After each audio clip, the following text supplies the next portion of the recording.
MS Bhaskar இருக்காரு, அவர் வந்து அப்படிதான் சொல்லவே முடியாது. அவரெல்லாம் எப்படி சொல்றேன்னா, ஹாய் மச்சான் ஓய்யோ, ஏன்னா நாங்கள் காலேஜ் ஃப்ரெண்ட்ஸ், நாங்கள் பார்த்துருப்பீங்களா தமிழ் படத்தில், அவர் இன்டர்வியூவே காலேஜ்லேருந்து வர மாதிரி தான் இருக்கும். ஆனால் இப்படி இருக்காருல்ல, டக்குன்னு காலேஜ் போயினா மறுநாள் டக்குன்னு மாறிடுவார். அதுதான் வந்து அவருடைய strength. Hats off to you sir, fantastic performance இந்த படத்தில். நடிக்கிறேன் அப்படின்னு எங்கள் அம்மா வந்து என்னை கூப்பிட்டு இது வரைக்கும் எந்த படத்துக்கும் சொன்னதே இல்லை.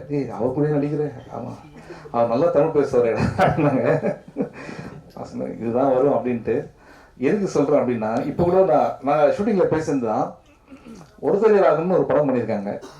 அந்த படம் வந்து படத்தை முடிச்சுட்டாங்க, 2 வருஷமாக அந்த படம் ரிலீஸ் ஆகலை. ஏன்னா யாருமே வாங்குறது இல்லை. கடைசியில் அந்த ப்ரொடியூசரே ரியலைஸ் பண்ணி இந்த படத்தை நான் ரிலீஸ் பண்ணுறாரு.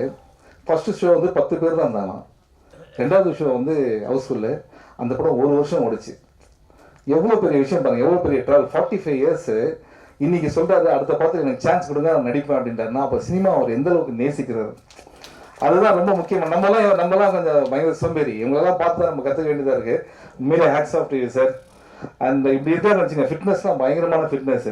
நீங்களே டையை பற்றிலாம் பேசுங்க, டை வச்சு ஹேர் ஸ்டைல் மாற்றினா அவரும் ஒரு காலேஜ் ஸ்டூடெண்ட் தான்.